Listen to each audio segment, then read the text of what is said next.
बीडमध्ये एका सरपंचाची हत्या झाल्याची घटना घडली आणि आपल्यासोबत बीड लोकसभेचे खासदार स्वतः बजरंग सोनावणे आहेत. आप्पा, काय सांगाल जी घटना घडली आहे त्यानंतर आतापर्यंत त्या सगळ्या तपासामध्ये काय प्रगती आहे आणि नेमके त्याचे काय पडसाद होऊन? जवळपास 25 तास होऊन गेले, 24 तास. काल 3 वाजता त्या मुलाला अपहरण केलं गेलं. त्याच्या आदल्या 2 दिवसापूर्वी त्या एक गावामध्ये पॉवरविंड ज्या चालू आहे त्याच्या सबस्टेशन आहे त्याच्या कंपनीचे काही लोक त्या मसाजो गावामध्ये आले होते. तिथे आले असताना त्यांना मारहाण करण्यासाठी, खंडणीचा प्रकार करण्यासाठी लोक काही आले. तिथले जी वॉचमॅन आहेत त्या वॉचमॅनला मारहाण केली आणि वॉचमॅन ज्यावेळेस पोलीस स्टेशनला केस दाखल करायला गेल्या त्यावेळेस त्याच्यासोबत हा गावचा सरपंच म्हणून ही सरपंच पण सोबत गेले.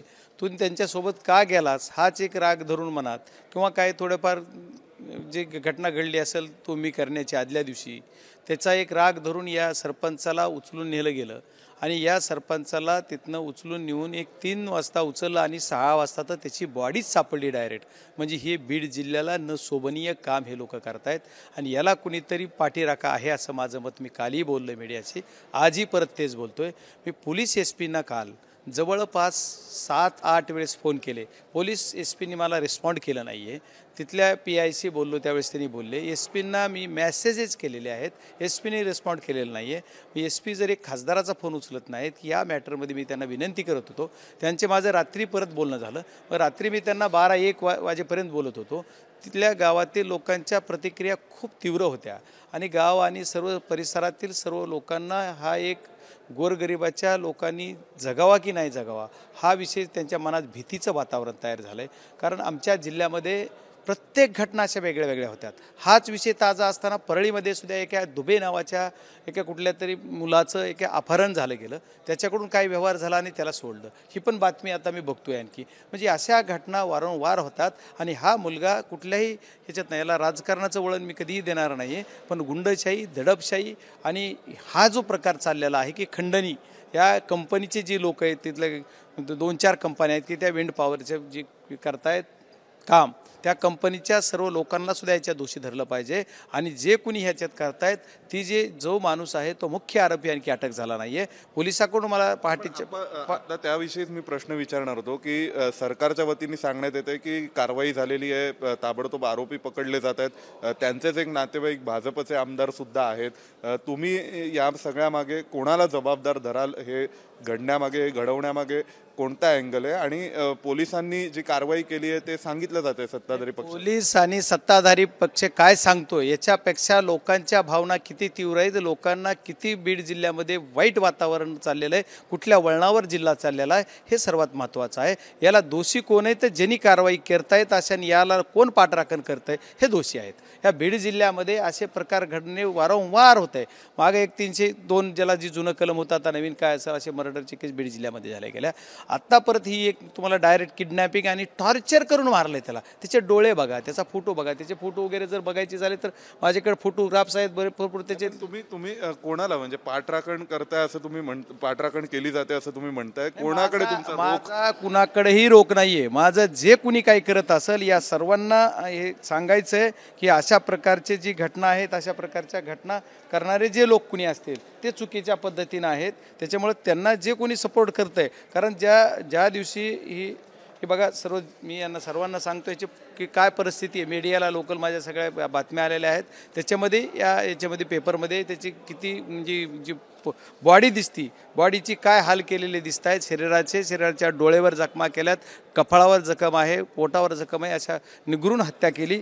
टॉर्चर करू त्याला मारलेला आहे. कोण जबाबदार आहे? याला जबाबदार मारणारच आहे आज तरी प्राथमिकदर्शी. पण माझं म्हणणं आहे की ज्या दिवशी आदल्या दिवशी गुन्हा दाखल करायला गेला तो माणूस, त्याच्यानंतर ज्या मुलावर गुन्हा दाखल झाला त्या गुन्हा दाखल झालेल्याच्या तिथल्या त्या मुलांचा जो गुन्हा दाखल झाला तो गुन्हा दाखल झाल्याच्या नंतर कोर्टाने जामीन दिली. तर SP म्हणतात की त्यांना जामीन दिली. जामीन व्हायसारखे तो कलम लावल्यानंतर जामीन होणारच ना.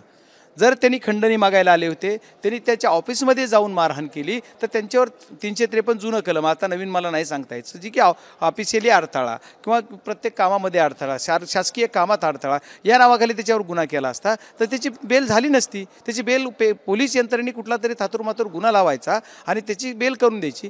आणि माझ्या त्याच्यापेक्षा गंभीर असं म्हणणं आहे की माझं म्हणणं असं आहे की शांततेत म्हणणं की जी काल ज्या वेळेस त्यांची जामीन झाली, कोर्टाने त्यांना जामीन केली, त्या जामीन झाल्याच्या नंतर जे मुलं तिथं काही हे करायला गेले, ही प्रवृत्ती जी गुंड आहेत ह्या गुंडांनी, तर हे कुणासोबत होते? पोलीसचा एक पाटील नावाचा PI त्यांच्यासोबत 4 तास होता काल. म्हणजे जामीन झाल्याच्या नंतर काही ते अनिल भोजनालय म्हणून आमचं एक भोजनालय तिथं जेवायला CCTV फुटेज काढले पाहिजे पोलिसनी. मग पोलीसचा हा PI त्यांच्याबरोबर काय करतो? म्हणजे हा पण सर्वात महत्त्वाचा प्रश्न आहे की पोलीस PI जर त्यांच्याबरोबर 4 तास आहे, मग त्यांचे कॉल काढा की कॉल डिटेल काढले तर ते कुणाशी बोललेले आहेत? तेवढ्या 2 दिवसात जी अगोदर घटना घडली त्यांच्यावर गुन्हा झाला, एक साधा गुन्हा झाला आणि त्या गुन्ह्यात कोर्टाने जामीन दिली. कोर्टातून जशी जामीन होते तसे जाऊन त्या पोराला किडनॅप करून मारतायत.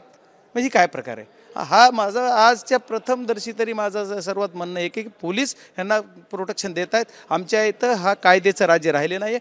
बीड जिल्ह्यामध्ये परत कायद्याचं राज्य जर आणायचं असेल तर पोलीसचे SP बदलले पाहिजेत, त्याची यंत्रणा बदलली पाहिजे. हे लोक ज्या ज्या पोलीस स्टेशनला स्वतःच्या मालकीचं पोलीस स्टेशन म्हणून समजतात, ही प्रवृत्ती बदलली पाहिजे. आणि बीड जिल्ह्याला शासनाने याच्यात लक्ष घातलं होतं. मागच्या काळातल्या शासनाने शिंदेसाहेबाच्या मुख्यमंत्री असण्याच्या सरकारच्या काळामध्ये तर झालं नाही. आता देवेंद्र फडणवीस गृह खाते होतं त्यांच्याकडं आणि या गृह खात्याचे तेच आता मुख्यमंत्री झालेत. मला वाटतं ते आणि अजितदादांनी जातीने लक्ष दिलं, कारण अजितदादांना पण मानणारा तिथं आता 2-3 आमदार झालेले आहेत.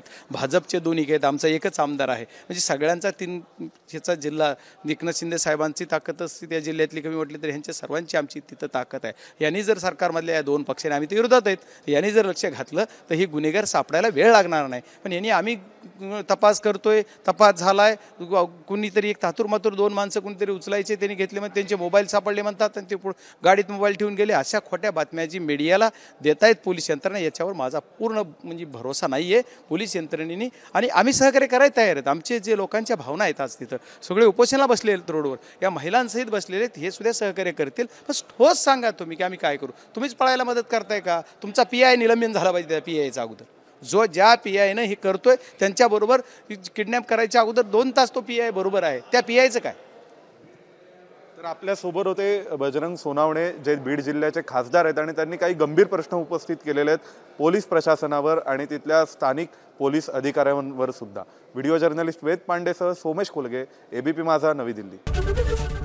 ABP माझा, उघडा डोळे बघा नीट.